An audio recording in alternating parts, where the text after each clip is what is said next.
जैसे एक बहुत ज़्यादा आजकल मैं केस देखती हूँ ऑटिज्म वाले। क्यों ऑटिज्म, ऐसे क्या कर्म थे, क्यों है ये? माँ बाप के कर्म इफेक्ट कर रहे हैं या बच्चे के कर्म इफेक्ट कर रहे हैं उसमें? ऑटिज्म में दोनों के कर्म इफेक्ट करते हैं, दोनों का लेना देना है। मैंने एक पीछे मथुरा का एक बच्चा हमारे पास आया था, तो उसका मैंने पास देखा था। तो उसके पेरेंट्स मतलब ऑब्वियसली लेकर आए थे, उन्होंने कहा कि ऑटिज्म है बच्चे को। तो पिछले जीवन में हमने देखा कि इन लोगों ने मतलब ऐसा कुछ था कि ये लोग किसी आश्रम में रहते थे।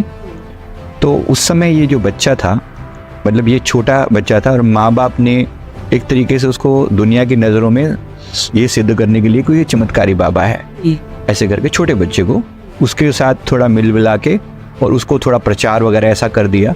और उसके बाद लोग उससे कनेक्ट होने लगे। और अब अंदर से तो कनेक्टिविटी थी नहीं, लेकिन झूठ बोल के ऐसे ब्लफ करके कुछ भी मुंह से बोल दिया, ऐसा कर दो, वैसा तुम्हारा ये काम बन जाएगा, ये कर दो, कोई उपाय टटके वटके इधर से पढ़ के बता दिए।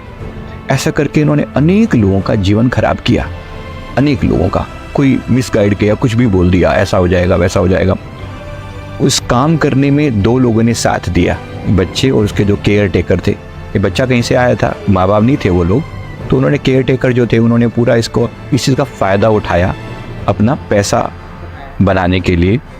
अब नेचर है, जैसे लोगों को जिस तरीके से इन्होंने चीट किया, जिस तरीके से लोगों को धोखा दिया, चीट किया, जो अपने आप को बड़ा ज्ञानी समझता था, वैसे बता के कि ये तो परमात्मा का रूप है, ये ऐसा वैसा करके वो जो ज्ञानी समझता था, समय आया प्रकृति ने उसको ऐसा मंदबुद्धि बना दिया।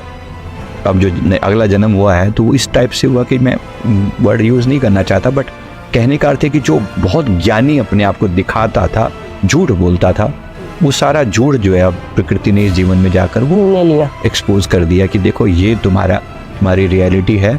ऐसे किसी को चीट करके जो तुमने उल्टे सीधे उपाय बताए और लोगों को मिसगाइड किया, छोड़ेगी नहीं प्रकृति, किसी को नहीं छोड़ेगी। जितना जितना आपने तकलीफ दी है वैसी वैसी तकलीफ किसी ना